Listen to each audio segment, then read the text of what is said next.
기도하겠습니다. 하나님 아버지, 오늘도 주의 은혜를 사모하는 마음을 주셔서 이 자리에 모이게 하여 주시니 참으로 감사드립니다. 주의 풍성하신 사랑을 힘입어 오늘 하루도 승리하며 살 수 있도록 은혜 내리어 주옵소서. 주 예수 그리스도의 이름으로 기도하옵나이다. 아멘. 찬송가 405장 찬양하겠습니다. 찬송가 405장입니다.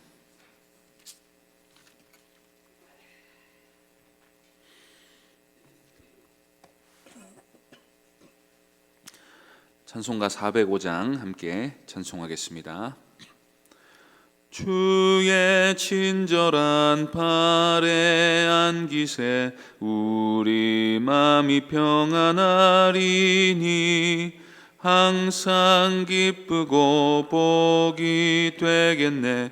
영원하신 팔에 안기세 주의 팔에 그 크신 팔에 안기세 주의 팔에 영원하신 팔에 안기세 날이 갈수록 주의 사랑이 두루 광명하게 비치고 천성 가는 길 편히 가리니 영원하신 팔에 안기세 주의 팔에 그 크신 팔에 안기세 주의 팔에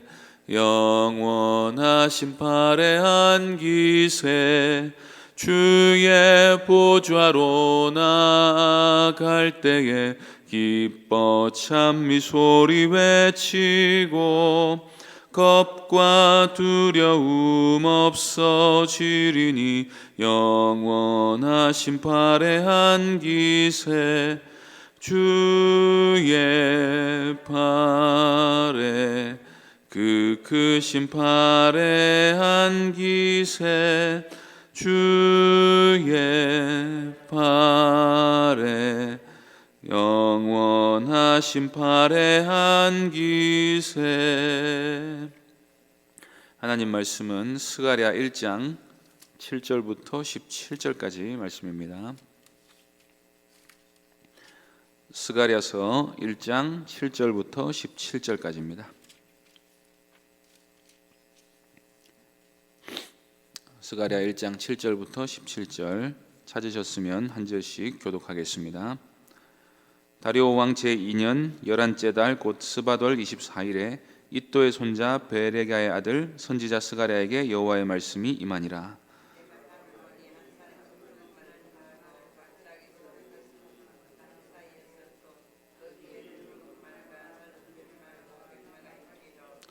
내가 말하되 내 주여 이들이 무엇이니까 하니 내게 말하는 천사가 내게 이르되 이들이 무엇인지 내가 내게 보이리라 하니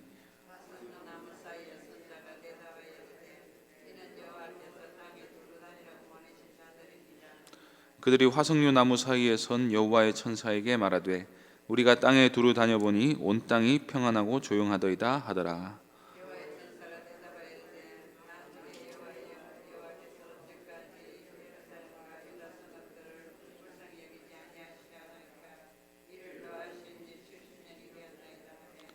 여호와께서 내게 말하는 천사에게 선한 말씀 위로하는 말씀으로 대답하시더라.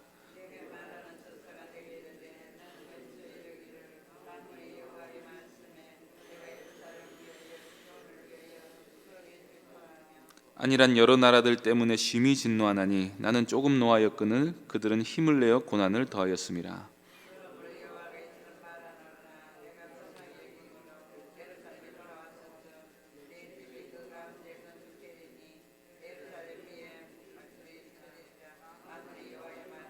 함께 읽겠습니다.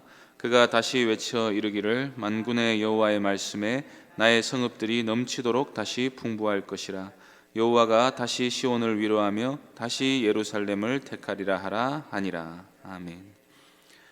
이 시간 내 집이 건축되리라 하는 제목으로 하나님 말씀 전하겠습니다. 평화를 싫어하는 사람은 없습니다. 사람들은 누구나 다 자기 삶이 안정되고 세상도 평안하기를 바랍니다. 실제로 인간에게 있어서 참된 복이란 물질적 부유함만 있어서 되는 일이 아니라 내면과 외면과 사회 모두가 평안해야 하고 미래에도 그 평안이 유지될 것이라는 전망이 있어야 합니다. 그런 의미에서 오늘날 평안하다고 진정으로 말할 수 있는 사람은 거의 없을 것입니다. 가끔 있는데 주어진 삶에 만족하면서 감사로 평안을 유지하는 사람이 있을 수 있고 실제로 큰 어려움이나 걱정 없이 사는 사람이 있을 수 있습니다. 그런데 그 평안이 기초가 튼튼하지 않은 평안이고 그래서 언젠가 무너질 평안임에도 불구하고 자기가 일평생에 형통할 거라고 믿는 사람은 어리석은 사람입니다. 현재 튀르키예 서쪽에 사모스 섬이라는 꽤 큰 지중해 섬이 있습니다. 주전 6세기경에 폴리크라테스라는 참주가 그 섬을 다스리고 있었습니다. 헤로도토스의 역사를 읽어보면 이 폴리크라테스는 참 운이 좋은 사람이었다고 합니다. 폴리크라테스는 아주 교묘하고 사악한 인물이었는데 이상하게도 전쟁을 하기만 하면 승리를 거두었습니다. 그래서 이집트의 아마시스라는 왕이 이 폴리크라테스에게 편지를 보내서 계속 그렇게 승승장구하기만 하면 갑자기 파멸당할 날이 올 거라고 경고했다고 합니다. 그러나 그 경고와 상관없이 폴리크라테스는 자신의 운을 믿었습니다. 그리고 하는 일마다 잘 되고 갈수록 자기의 세력이 커져서 마침내 헬라 세계 전체를 집어삼켜야겠다는 야망을 품게 되었습니다. 이때가 지금 유대인들이 막 성전을 지어 올리려고 하던 때입니다. 그런데 욕심을 너무 크게 부린 나머지 폴리크라테스는 페르시아 제국의 견제를 받아서 마침내 사로잡혀 십자가 처형을 당하게 되었다고 합니다. 폴리크라테스는 형통과 평안을 원했고 자기 뜻대로 모든 게 되어간다고 믿었겠지만 실상은 거짓 평안과 형통을 붙들고 있었던 것입니다. 방금 잠시 언급했다시피 지금 말씀드린 이 일은 지금 스가랴가 예언하고 있던 당시에 세계에서 일어난 일 중에 하나입니다. 하나님이 스가랴를 불러다가 유대인들에게 예언을 하라고 했습니다. 이때 하나님은 스가랴에게 환상을 보여주시면서 내가 본 그대로 가서 말해주라고 했습니다. 그래서 스가랴는 하나님이 보여주신 그대로 환상을 전했는데 그래서 스가랴서의 첫 부분은 8개의 환상을 보여주는 것으로 구성되어 있습니다. 그 첫 번째 환상이 오늘 본문 말씀입니다. 이 환상을 받은 때는 기원전 520년 11월이었습니다. 7절을 보시겠습니다. 다리오 왕 제2년 11째 달 곧 스바돌 24일에 id도의 손자 베레가의 아들 선지자 스가랴에게 여호와의 말씀이 임하니라. 여기 보시면 11월 24일이라고 되어 있지요. 성전 건축을 재개한 날은 6월 24일이고 성전 기초돌을 놓은 날은 9월 24일이었고 이때 학개 선지자가 예언을 하기도 했습니다. 그리고 스가랴의 환상은 11월 24일에 주어졌습니다. 왜 24일에 주어졌는지는 잘 모릅니다. 이날의 첫 번째 환상을 스가랴가 보게 되는데 스가랴가 본 환상은 뭔가 설명하기 어렵고 이해하기 어려운 환상들이었습니다. 그래서 이 환상들을 보면 하나님이 항상 뭔가를 보여주시고 스가랴는 그 환상을 관찰한 뒤에 그게 무슨 뜻인지를 자기를 인도하는 천사에게 질문을 하고 스가랴를 인도하는 천사가 그 환상의 의미가 무엇인지 그 뜻을 풀어서 설명해 주는 형식으로 되어 있습니다. 그래서 환상이 나오기는 하지만 항상 스가랴가 적절하게 질문하고 천사가 잘 대답을 하기 때문에 대체로 크게 어려운 내용들은 아닙니다. 세세하게는 좀 어려울 수 있어도 메시지는 아주 명확한 것이 스가랴 환상의 특징입니다. 먼저 스가랴가 무엇을 보았는지를 보겠습니다. 8절입니다. 내가 밤에 보니 한 사람이 붉은 말을 타고 골짜기 속 화석류 나무 사이에 섰고 그 뒤에는 붉은 말과 자줏빛 말과 백마가 있기로. 스가랴는 이 환상을 밤에 보았습니다. 밤에 보니까 한 사람이 붉은 말을 타고 있었는데 골짜기 속에 있는 화석류 나무 사이에 서 있는 것을 보았습니다. 그리고 그 뒤로 서로 다른 색깔의 3마리 말을 타고 있는 다른 사람들이 있었습니다. 이들은 사람이 아니라 사실은 천사들이었습니다. 9절 10절을 보시겠습니다. 내가 말하되 내 주여 이들이 무엇이니까 하니 내게 말하는 천사가 내게 이르되 이들이 무엇인지 내가 내게 보이리라 하니 화석류 나무 사이의 선자가 대답하여 이르되 이는 여호와께서 땅에 두루 다니라고 보내신 자들이니라. 여기에는 천사라는 말이 없지만 11절에는 천사라고 되어 있습니다. 그리고 이 천사가 하는 일은 땅에 두루 다니는 일입니다. 여행 다니는 일이 아니라 감찰하는 일이겠지요. 그리고 사방으로 다녀야 되니까 4명의 천사를 보여준 것 같고, 그 중에서 붉은 말을 타고 있는 천사가 보고를 받는 것으로 보았을 때 아마도 리더인 것 같습니다. 그러면 왜 하필 이 천사들이 골짜기 속의 화석류 나무 사이에 섰는가 하는 데 대해서는 스가랴서가 직접적으로 말해주는 바가 없지만, 화석류 나무를 보자마자 유대인들이 무엇을 떠올렸을지를 생각해 볼 수는 있습니다. 화석류 나무는 영어로는 머틀이라고 하는 나무인데 사시사철 푸른 나무입니다. 이 나무는 초막절 때 장막을 지을 때 쓰는 대표적인 나무였습니다. 그리고 이 나무의 꽃을 은매화라고 하는데 성경에 은매화라는 이름을 가진 사람이 있습니다. 그분이 바로 에스더지요. 에스더의 히브리 본명이 하닷사인데 하닷사가 이 화석류 나무 꽃을 말하는 이름입니다.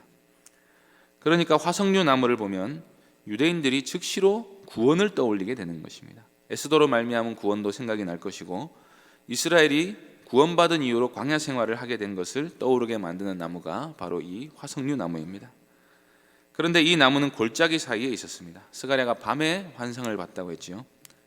펜 중에서 글씨를 쓰면 바로 눈에 보이지 않지만 형광빛을 갖다 대면 글씨가 보이게 만든 필기도구가 있습니다.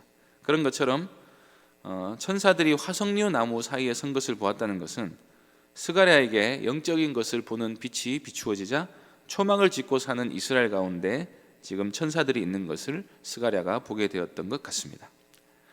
그 장소는 어두운 골짜기였고 그 가운데 여호와 하나님이 계셨습니다. 이것은 지금 성전을 짓고 있는 유다 백성들이 초막 생활을 하면서 광야 생활 같은 삶을 살고 있는 것을 보여주고 있는 것입니다. 실제로 많은 유다 백성들이 예루살렘으로 귀환해서 제대로 갖춰진 집에서 살고 있지 못했을 것입니다. 학개서를 통해 보았을 때 그들의 현재 삶은 먹고 살기도 빠듯한 환경이었습니다. 출 바벨론을 한 이스라엘 백성들은 성전이 지어지기 전까지 계속해서 광야 생활을 하고 있으면서 세상에서 아주 미약한 여백의 존재로 살아가고 있었습니다. 그런데 그 가운데 하나님이 계셨고 천사가 왕래하고 있는 걸 보여주신 것입니다. 수백 수천만이 살고 있는 페르시아 제국에 하나님이 계신 게 아니라 단 5만 명 있는 예루살렘 그 도성에 하나님이 계신 것을 보여주셨습니다. 먼저 땅을 두루 다녀보고 온 천사들이 붉은 말을 타고 있는 천사에게 경과보고를 합니다. 11절을 보시겠습니다. 그들이 화석류 나무 사이에 선 여호와의 천사에게 말하되 우리가 땅에 두루 다녀보니 온 땅이 평안하고 조용하더이다 하더라. 지금 천사가 하는 말은 역사적으로도 사실입니다. 다리오 왕 제2년째는 다리오 왕이 전국에서 일어난 반란 사태를 막 수습하고 이제 안정기로 접어든 시기였습니다. 천사들이 다녀보니 지금은 특기할 만한 일이 없었습니다. 온 세상이 평온합니다. 사람들이 잘 살고 있고 별일이 없습니다. 그러면 세상이 평온하면 좋은 거 아닙니까? 그런데 이 보고를 받는 천사는 하나님께 예상치 못한 탄원을 합니다. 12절을 보시겠습니다.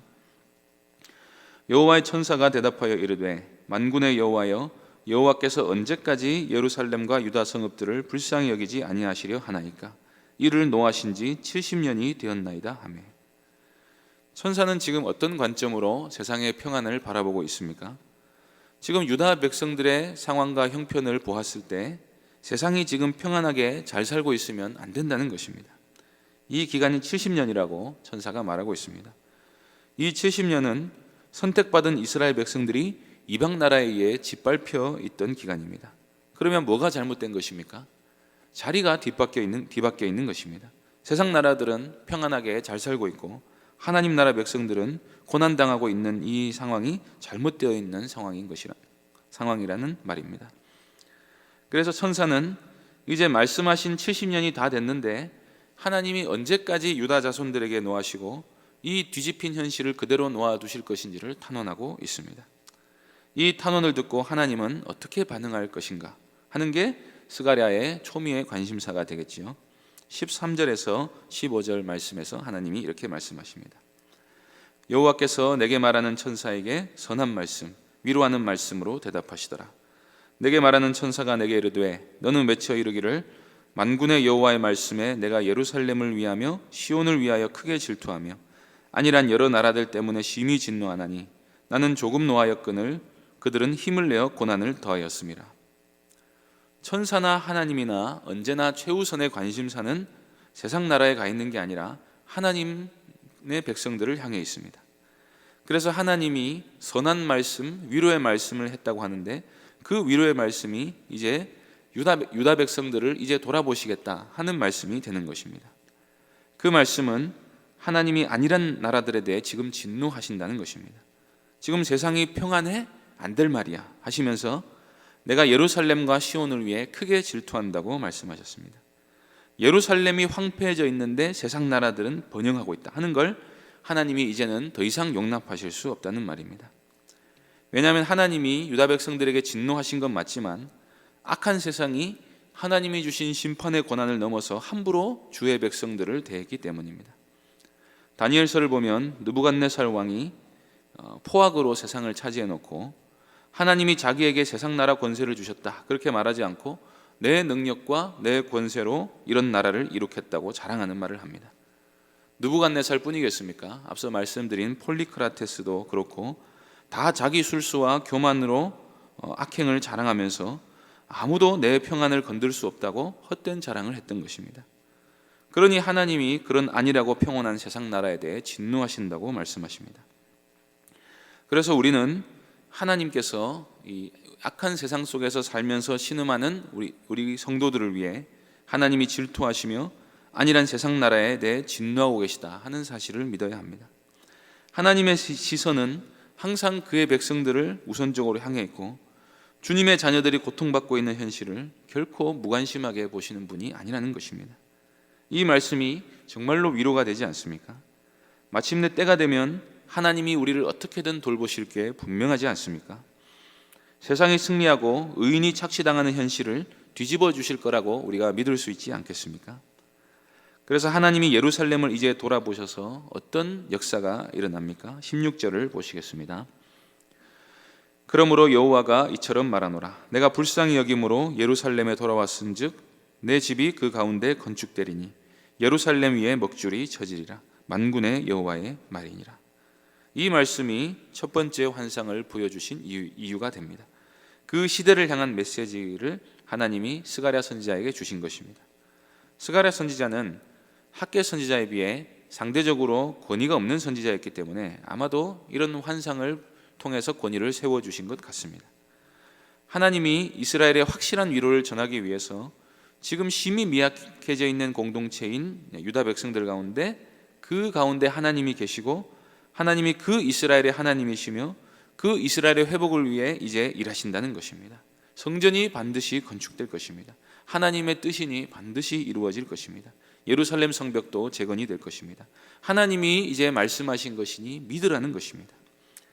그래서 하나님은 스가랴에게 이 위로의 말씀을 선포하라고 말씀하십니다. 17절을 보시겠습니다.